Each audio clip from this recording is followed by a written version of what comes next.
जय हिंद। आज के इस वीडियो में हम लोग कोर्स 9 के ग्रेडिंग क्या है, इसके प्रकार एवं अनुप्रयोग को समझेंगे, जो बीएड के लिए बहुत ही इम्पोर्टेंट है।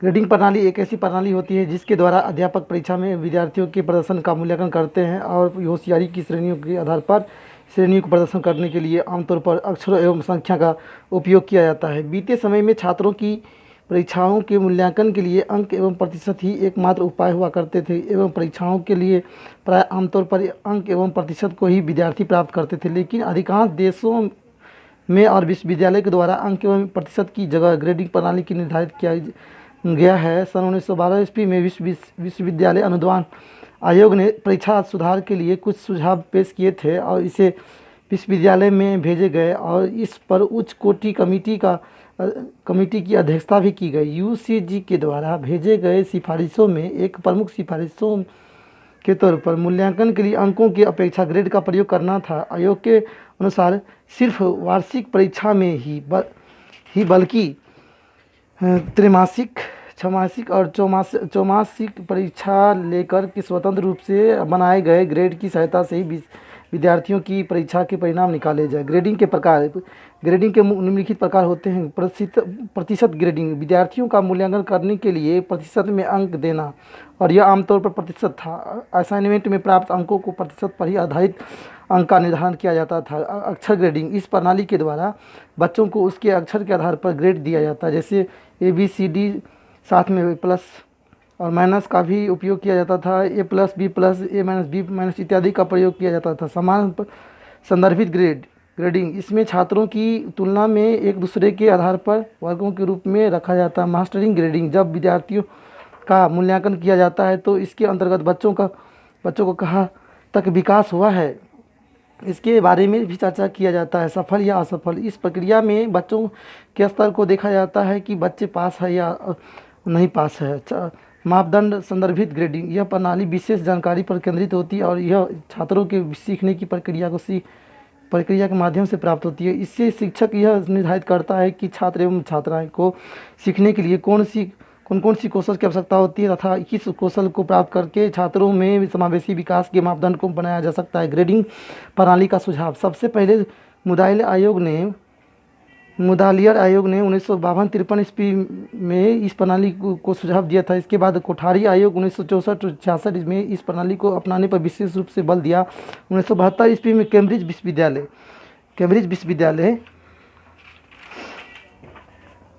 विश्वविद्यालय इंग्लैंड के शिक्षक विलियम फरिस के द्वारा इस प्रणाली का आविष्कार किया गया था। हमारे देश में परीक्षा परिणाम समानता कुल प्राप्त अंकों के प्रतिशत के आधार पर प्रथम, द्वितीय, तृतीय अनुत्तीर्ण श्रेणियों में विभाजित कर दिया जाता है और इस आधार पर कहीं पर 60% पर प्रथम तो कहीं पर 75% अंक प्राप्त करने पर प्रथम दी जाती है। इस प्रणाली का दोष यह होता है कि इसमें विषय की प्रकृति का अध्ययन नहीं दिया जाता है। 60% से अधिक अंक वाले प्राप्त करने में कठिन होते हैं तथा गणित एवं विज्ञान विषयों को जिसमें 100% भी अंक को प्राप्त किया जा सकता है। वर्तमान समय में हमारे देश में अनेक परीक्षाओं को संस्थाओं के द्वारा ग्रेड प्रणाली की लागू किया गया, लेकिन इस प्रणाली में भी कुछ गुण एवं दोष होते हैं जो किसी भी प्रणाली में क्यों न हो सभी प्रणाली में होते हैं। इस प्रणाली में मूल्यांकन सीधे ग्रेडों पर किया जाता है और प्राप्त अंकों के आधार पर भी ग्रेड दिया जाता है।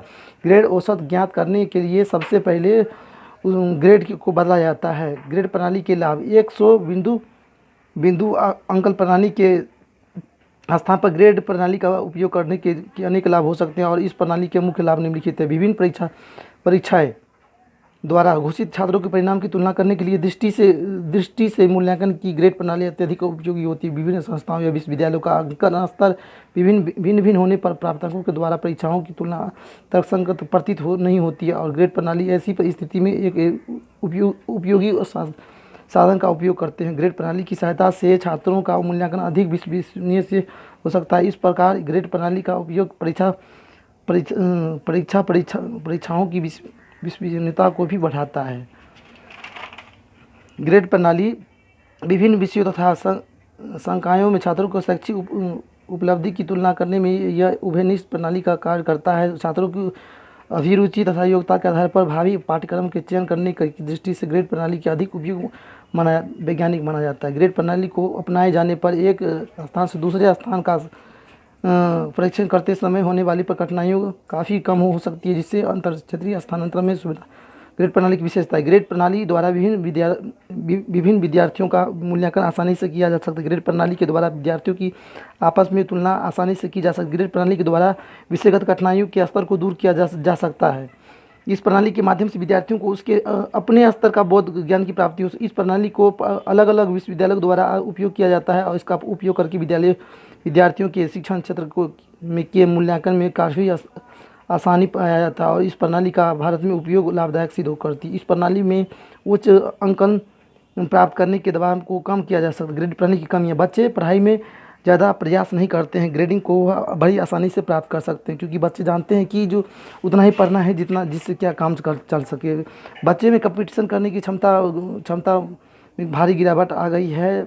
इस प्रक्रिया से बच्चों के विकास में कमी आती है। अगर कोई भी बच्चा छात्र एक नंबर से अधिक प्राप्त करने के लिए दिन रात एक मेहनत करता है तो उसे A+ भी की ग्रेडिंग में ही रखा जाता है। ग्रेडिंग प्रणाली के सभी वर्गों में असाइनमेंट, बच्चों की उपस्थिति में प्रोजेक्ट, लेकिन पढ़ाई में कम ध्यान दिया जाता है। निष्कर्ष के आधार पर हम कह सकते हैं कि बच्चों को केवल अंकों के आधार पर उसका परिणाम घोषित करना सही नहीं है।